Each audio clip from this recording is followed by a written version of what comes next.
बड़ी इंपॉर्टेंट बात यह है कि हमारे मुआशी हालात संगीन हैं, आपने जिक्र किया, इरशाद साहब ने किया, लेकिन फेटफ की पॉलिसीज़ और उनसे किए गए वादे निभाते निभाते पाकिस्तान यहाँ तक पहुँचा है। लेकिन दूसरी जानिब हम ये देखते हैं, IPL हो,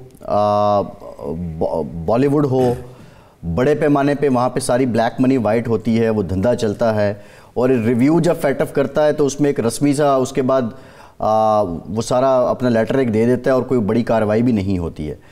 मेरा सवाल ये है कि क्या फेटफ का मैंडेट सिर्फ पाकिस्तान के लिए है या दीगर ममालिक के लिए है? भारत को हाथ क्यों नहीं डालता, और अगर हाथ डाल रहा है तो वो सिर्फ रस्मी कार्रवाई क्यों है? यहाँ पे मुझे एक दो बातें खुल के करने दीजिएगा, आपकी इजाजत से इरशाद आरिफ साहब और फैसल साहब। बिल्कुल। देखिए, यूनाइटेड नेशंस को ले लें, यूनाइटेड नेशंस के अंदर जितने भी काम करने वाले इदारे हैं उनको ले लीजिए, इस फेटफ को ले लीजिए। इसमें टेक्निकल लेवल पे जो नॉकआउट किया जाता है ना, उस वक्त किया जाता है जब एक सियासी तौर पे फैसला होता है जी।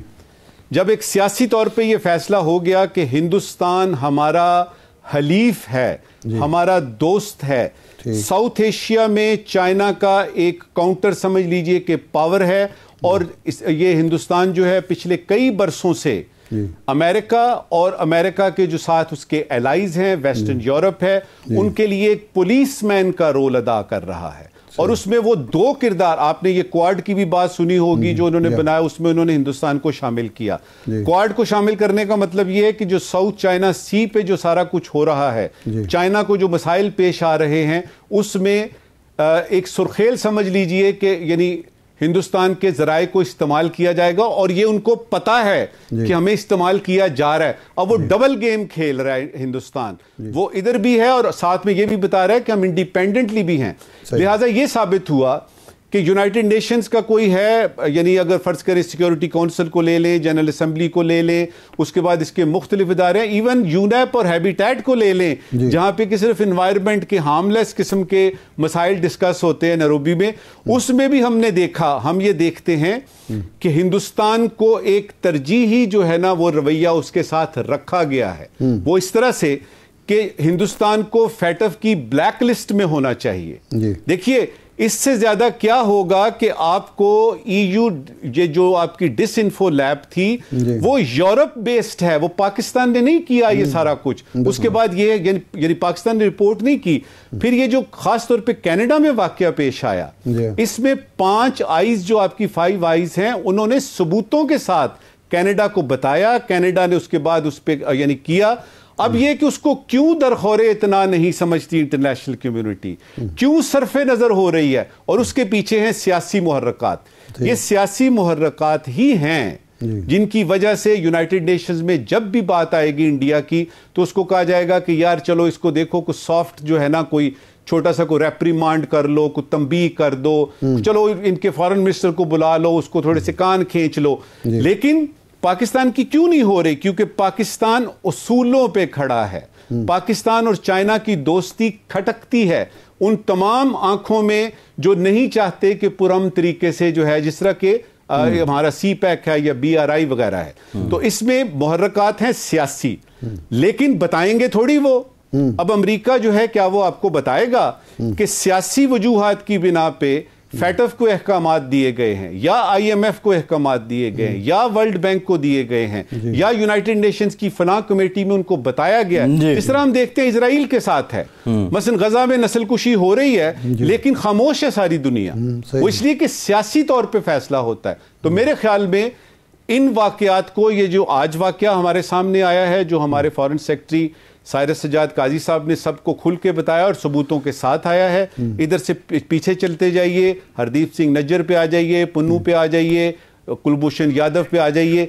तो इसमें बॉटम लाइन क्या बताना चाह रहा है हिंदुस्तान कि मैं सबके सामने धड़ल्ले के साथ ये करूंगा, और मुझे पता है कि मुझ पे कोई किसी किस्म का इल्जाम तो लगेगा, लेकिन कोई कार्रवाई नहीं होगी। और उस कार्रवाई को उभारने के लिए मेरा कुछ थोड़ा सा इसके बारे में इल्म है। मेरे ख्याल में ऑलरेडी यूनाइटेड नेशंस में हमारा जो न्यूयॉर्क में मिशन है, उसको हिदायत जा चुकी हैं कि इसको यानी जनरल असेंबली में उठाया जाए, इसको हो सकता है तो सिक्योरिटी काउंसिल में उठाया जाए, कम से कम जो आपकी काउंटर टेररिज्म कमेटी है उसमें बाकायदा तौर पे बताया जाए सबूतों के साथ। याद रहे कि इससे पहले जो 2 डोजियर पाकिस्तान ने किए वो भी यूनाइटेड नेशंस में गए, दुनिया भर को हमने बताए।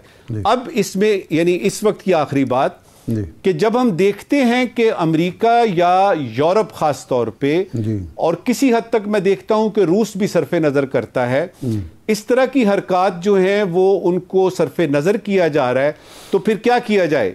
एक हल्का पाकिस्तान में ये कहता है जी होना तो कुछ है नहीं, करिए की करिए, तो ये बात गलत है। देखिए अभी तक जम्मू और कश्मीर पे भी तो कुछ नहीं हुआ ना, लेकिन हमने क्या किया, हमारे सिफारतकारों ने और मुतल्लका इदारों ने इसको जिंदा रखा हुआ है। किसी इशू का जिंदा रहना भी एक कामयाबी होती है, जो कि हिंदुस्तान ने किया, लेकिन वो कुछ कर नहीं सका अभी तक। याद रहे कि जम्मू और कश्मीर का डिस्प्यूट एज वी स्पीक इस वक्त भी यूनाइटेड नेशन सिक्योरिटी काउंसिल में एजेंडा आइटम के तौर पे मौजूद है और एक डिस्प्यूट के तौर पे मौजूद है। अच्छा नजीम साहब, एक तो भारत के जो बैनुल-अक़वामी या आलमी सतह के अज़ाइम हैं, इलाकाई अज़ाइम हैं, वो हुआ, लेकिन फौरी तौर पर इसका क्या मकसद नज़र आता है? पाकिस्तान में अफरा तफरी फैलाना मकसद है या पाकिस्तानियों को और दुनिया को ये बावर कराना है कि हम जब चाहें पाकिस्तान में कार्रवाई कर लें, हमारे लिए कोई रुकावट नहीं है?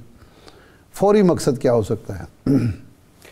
इस पे फौरी तौर पे जो है ना वो पहले तो मैंने जिस तरह आपको बताया कि इलेक्शन का साल है, उसमें उन्होंने बताना है कि जहाँ अपने हिंदुस्तानियों को जो कि वोटर्स हैं उनको बताना है कि देखिए हिंदुस्तान एक बहुत बड़ी ताकत है और इस बहुत बड़ी ताकत को मैनेज करने के लिए नरेंद्र सिंह मोदी से ज़्यादा कोई बेहतर आदमी नहीं है। यहाँ तक है कि हम अमेरिका और कनाडा से भी टक्कर ले सकते हैं।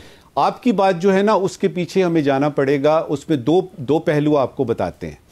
पहला पहलू यह है कि पाकिस्तान के ऊपर हिंदुस्तान कब्जा नहीं करना चाहता, कर ही नहीं सकता।